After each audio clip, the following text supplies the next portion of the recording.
آج کی تراویح کے اندر 10ویں پارے کی آخری ربع اور 11 پارہ مکمل اور 12ویں پارے کی پہلی ربع پڑھا گیا ہے۔ 10ویں پارے کی آخری ربع میں اللہ رب العزت نے مصارف صدقات کو بیان فرمایا کہ آپ اپنی صدقات اور زکوٰۃ کس کو دے سکتے ہیں۔ اللہ رب العزت نے تفصیل سے بیان فرمایا والمساکین والعاملین علیہا والمؤلفۃ قلوبہم والغارمین۔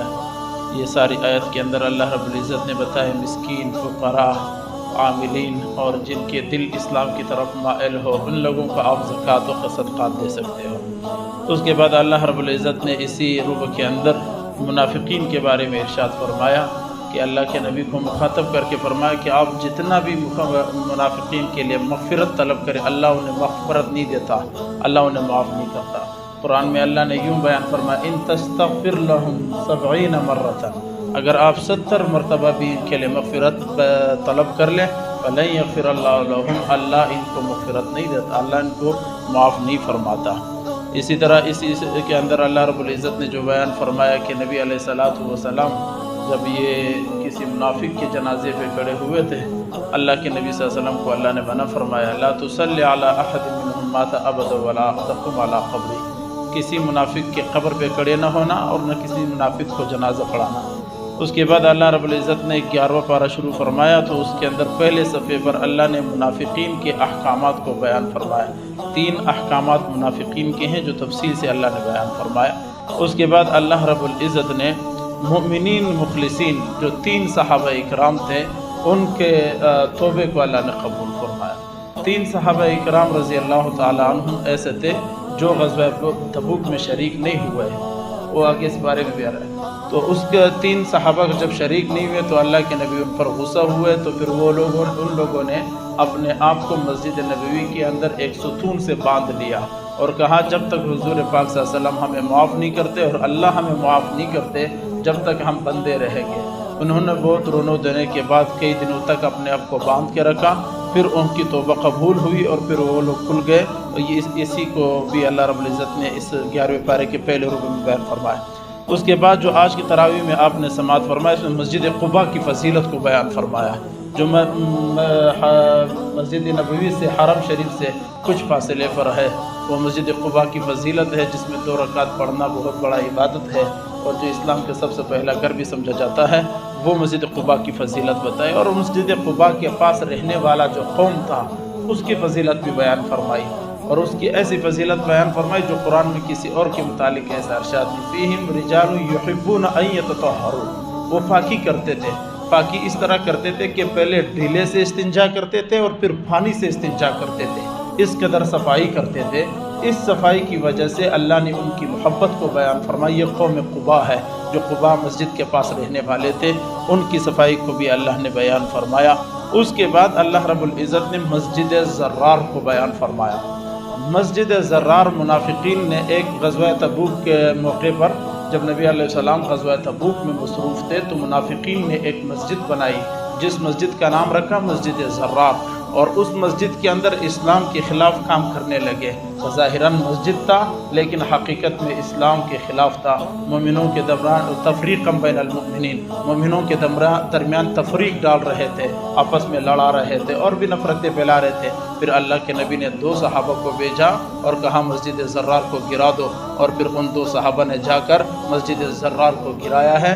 یہ مسجد زرار منافقین نے بنایا تھا، اسلام کے خلاف بنایا تھا۔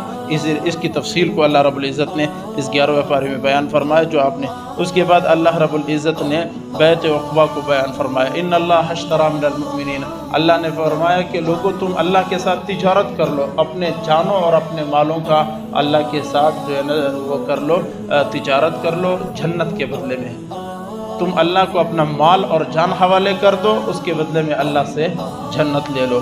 اس کے بعد اللہ رب العزت نے صحابہ اکرام کے صفات کو بیان فرمایا اور فرمایا التائبون العابدون الحامدون السائحون الراکعون الساجدون، یہ سارے صحابہ اکرام ہیں، توبہ کرنے والے، رکوع کرنے والے، سجدے کرنے والے، یہ سارے صحابہ اکرام کے صفات کو بیان فرمایا۔ اس کے بعد آپ حضرات نے جو آج پارے میں سماعت فرمایا ہے وہ یہ ہے کہ اللہ نے نسخہ بتایا کہ آپ متقی اور پرہیزگار کیسے بن جائیں گے؟ فرمایا یا ایھا الذین آمنوا اتقوا اللہ وکونوا مع الصادقین، سچوں کے ساتھ ہو جاؤ، سچائی بولنے والے بن جاؤ، سچوں کے ساتھ ہو جاؤ، متقی پرہیزگار بن جاؤ گے۔ اس کے بعد اللہ کے نبی صلی اللہ علیہ وسلم کی صفت کو بیان فرمایا، لقد جاءکم رسول من انفسکم عزیز علیہ ما عنتم، کہ تمہارا جو نبی ہے وہ بہت شفیق اور مہربان اور رحمت للعالمین پیغمبر ہے۔ ان کی صفات بیان ہوئی۔ اس کے بعد اللہ رب العزت نے غم دور کرنے کے لیے ایک بہترین وظیفہ بتلایا، جو اس سورت کا آخری آیت بھی ہے، سورۃ توبہ کا آخری آیت ہے، حسبی اللہ لا الہ الا هو علیہ توکلت وهو رب العرش العظیم، کہ اللہ ہی کافی ہے اور اس کے سوا کوئی معبود نہیں ہے، وہ عرش عظیم کا مالک ہے۔ یہ غم کے وقت پہ اگر اس الفاظ کو کوئی پڑھتا ہے تو اللہ اس کے غم کو ہلکا فرما دیتے ہیں۔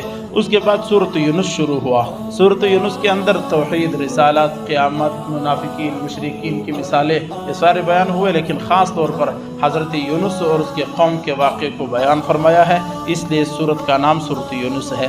اس کے بعد اللہ رب العزت نے اسی سورت کے اندر مشرکین سے سوالات کیے، قل من یرزقکم من السماء والارض امن یملک السمع والابصار، تمہیں اللہ رزق دیتا ہے، کون دیتا ہے؟ زمین اور آسمان میں تمہیں رزق پہنچانے والا کون ہے؟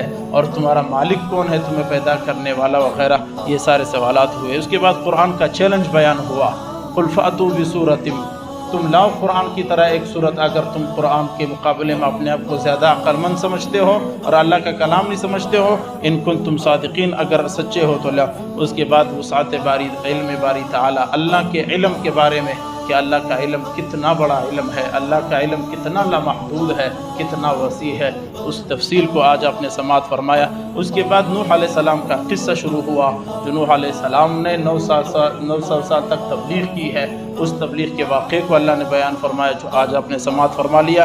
اس کے بعد ایک مرتبہ پھر اللہ رب العزت نے موسیٰ اور فرعون کے داستان کو بیان فرمایا کہ موسیٰ علیہ السلام کس طرح فرعون کے مقابلے میں میدان میں اترے تھے، یہ قصہ بھی آپ نے سماعت فرمایا۔ اس کے بعد قوم یونس کا واقعہ شروع ہوا، جنہوں نے اللہ کی نافرمانیاں کی اور اپنے پیغمبر سے ظلم و زیادتیاں کرتے رہے، اور آخر میں اللہ رب العزت نے، اس بارے کے آخر میں اللہ رب العزت نے یہ بتلایا کہ پیغمبر کا کام ہوتا ہے بات پہنچانا، تبلیغ کرنا، بات پہنچانا، تبلیغ کرنا، یہ نبی کا کام ہے۔ اب بات منوانا، بات کروانا یہ نبی کا کام نہیں ہے۔